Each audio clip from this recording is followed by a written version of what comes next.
யாரிடம் நிதியும் திறனும் அதிகாரமும் இருக்கோ அவரிடம் கேட்டால் அவர் செய்து கொடுப்பார் என்று நான் கருதுகிறேன். எங்களிடம் இல்லை. அது மாண்புமிகு பேரவைத் தலைவர்களே, எனது கூடலூர் சட்டமன்ற தொகுதியில் வேலை வாய்ப்பினை உருவாக்கி தருவதற்கான எந்த நிறுவனங்களும் இல்லை.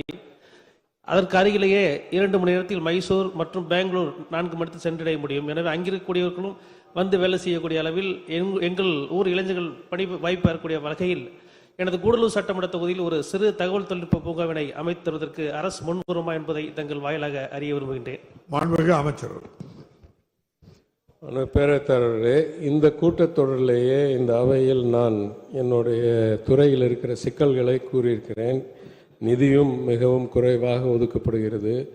மற்ற மாநிலங்கள் போல் எல்லா தகவல் தொழில்நுட்ப பூங்காக்களும் எங்கள் துறையில் செயல்படுறதில்லை. ஒரு சின்ன பங்கு தான் இந்த எல்கோசஸ் மட்டும்தான் எங்கள் துறையில் செயல்படுது.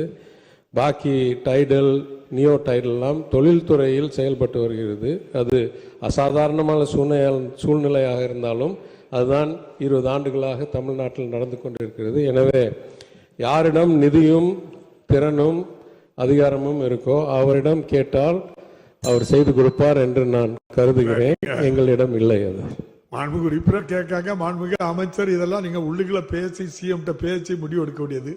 பாசிட்டிவா பதில் சொன்னா உறுப்பினர்களுக்கு நன்றாக இருக்கும்.